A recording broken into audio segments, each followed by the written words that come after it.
Okay, we're back with Amanda having this really great conversation all about rest, which is something that should be applauded and uplifted this conversation as often as possible. It's so needed. And it's needed for many reasons you've outlined in our last conversation.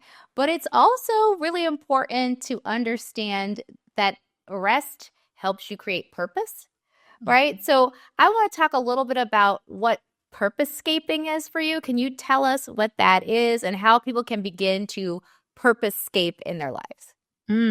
So purpose-scaping is my executive coaching philosophy that I share with clients, but I also share it in the book, The Rest Revolution. And it's truly a seasonal metaphor, a seasonal agricultural metaphor that I observed from my grandparents and also studying the work of George Washington Carver and just understanding what the ground and the soil needs at different points in the year, but also at different points in kind of the cycle of growth when you're growing a certain type of crop. And so if you were to layer that over the human experience, purposescaping really allows you to understand that, in spring, there are certain things and a certain mindset you have to have when you're planning something new, when you are trying to get something new to take root, right? So if you think about your family or your marriage or your career, when it's new and you're embarking upon something that is new, it's fragile. And so you have to, take a different approach than you would if it were fully rooted and you've been in the game for a decade or more. And so it's understanding what is required in each season, what is necessary, what are some of the threats of each season. Summer is a time of growth. And if you were to look at your career, say your personal brand, when you think about growth, that's like something has taken root. I'm getting some traction here. I have visibility. Well, what happens during the summer months on a farm? That's when you see drought. Drought is an issue that you have to look out for. So irrigation is key, but also weeds and pests. So whenever something good is growing, it invites and attracts negative things too. And so when you think about your personal brand or your business or your career, that might be, you know, the negativity of the haters, right? Or rejection or people who don't like to see you thriving. And so when you can be aware that that is coming and that's just kind of par for the course, it allows you to not take things personally and to remain resilient through that particular season because you know that the harvest is around the corner. You're on track, right? And so that's essentially what purposescaping is. It's a way to really look at how the seasons of your life have been unfolding, whether you've been aware of that or not, what you need in each season, what you might need to look out for, but also it's a way to understand what might be missing in a particular area of your life. So if you were to think of yourself like a house plant that has specific requirements for growth and development, right? Like you might be a house plant that needs moderate light, frequent watering, and high humidity. And if you stick yourself in a dark corner that's super dry and you just water yourself whenever you feel like it, that plant might survive, but it's not going to thrive. It's not going to produce new buds and new stems and new leaves. It's not going to grow tall. It's not going to be that vibrant green color that, you want to see in your houseplants. And so we're the same way. Purposescaping allows you to look at yourself to see, where am I denying myself the nutrients that I need in this season? Where am I treating myself like it's summer when it's really spring, right?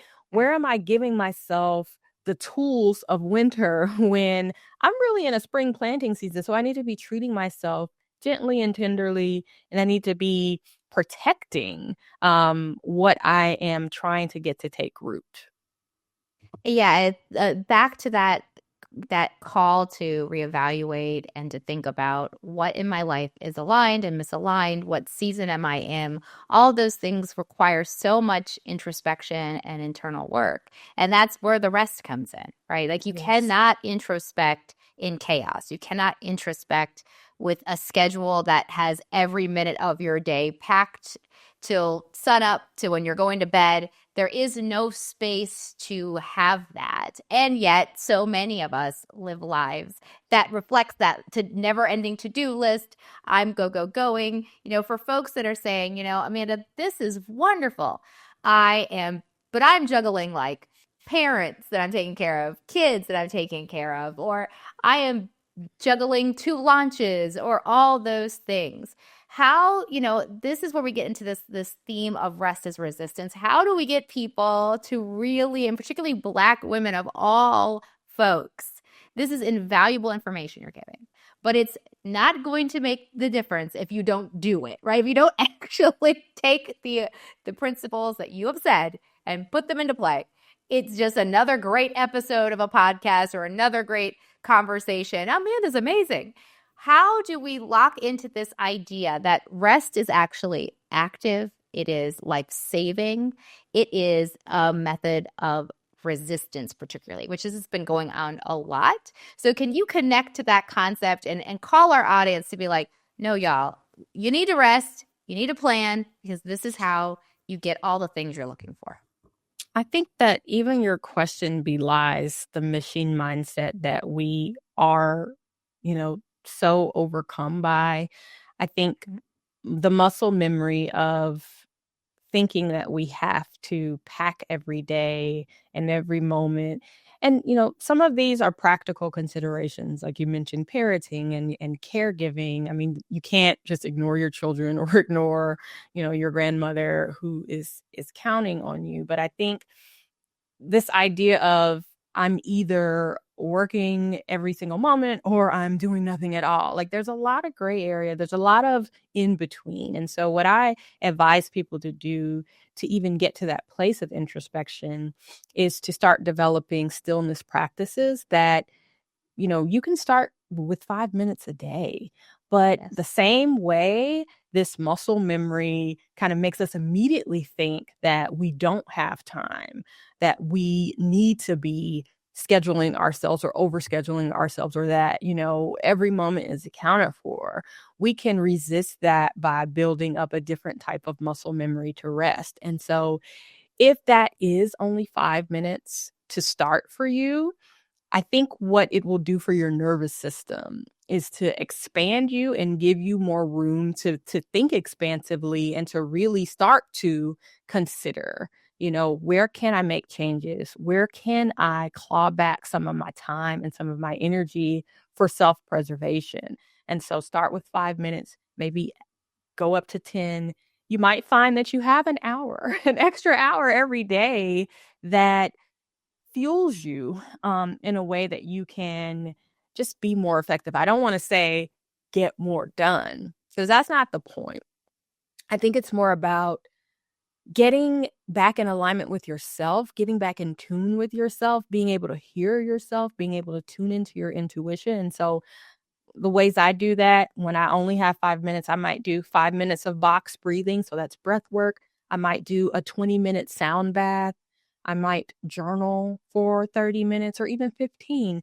And if I am in a place where I have access to a forest trail, I might take a 20-minute to an hour walk. It just depends on where I am. But at the very least, I can sit in a chair and breathe, close my eyes and breathe, do a breathing exercise for 5 minutes. And that gives me some of me back. That helps me to soothe my nervous system and to kind of come out of that fight or flight, and to be able to think clearly about myself and my life and what I need to do. And so I just challenge people to think about, building a new muscle. In the same way we've built this muscle to overwork, we can build the muscle to still ourselves, calm ourselves, and to rest. Yeah, and to be seen in the end of it. When I think about the concept of, I think first of all about the fact that so many people feel helpless right now. So many people feel Mhm. overwhelmed, particularly as Black women. The last few months have been challenging, and I mean, honestly, that's an understatement. The last few decades and years Yeah. of the existence, there are challenges there, and the call of like Audre Lorde, which is where this is all coming out of, that quote from her with the is that it's if you feel disempowered, if you feel like you are helpless, the rest is the answer. It's reprogramming yourself to understand that rest is the answer and to redefine what rest is, because like you said, some people think rest is just like taking naps for 12 hours a day. Well, no one can do that necessarily in today's times, right? So Mhm. rest can be active, but it's active with introspection. It's active with building identity. It's active with creating a life that aligns with your values. And that is an act of resistance to a world that is telling you to be like a machine and Yeah. to switch on and off. That is the act. And if you can do nothing else for yourself, for your grandparents, for your children, it is to embody that it starts with rest, that it's not the other way. It doesn't end with rest. It starts with rest and redefining what that means. I just feel like that's so critical for our audience to get, and for Black women, particularly at large, to see that we have some voice, we have an ability to make changes, and it's through rest, it's through the words that you are giving us. Yes. I think I wanna add one little tiny thing to that, as I was thinking about people who may hear this and say, "Okay, so if I lie down, then what? Or my mind is still racing, then what?" And I think that's where those introspective questions come in too. I think if you have something to ponder, to give your brain something to do if you're one of those people for whom even getting still is so difficult because you are so keyed up.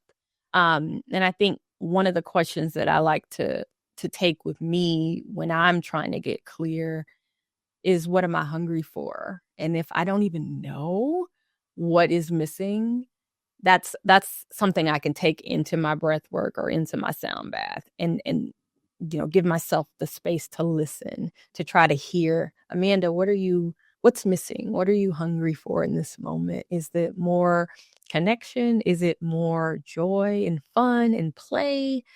Is it, more time to just be still? Like, what are you hungering physically, emotionally, spiritually for? And I think if people are looking for a prompt to take with them into their next rest session, that would be one to take. It's a perfect one. What are you hungry for? I love Yes. that. And because the other thing about rest, as we close out this part of our conversation and move into our next, is that rest is also a pathway to joy. And Mhm. you talk a lot about that. So when we come back, I want to close out our conversation, which has already been so chock full of wisdom and greatness, and talk about the concept of joy personally to you, but also how you write about joy in your book, The Rest Revolution. More to come with Amanda Miller Littlejohn when we come back, and we talk all about joy as we always do.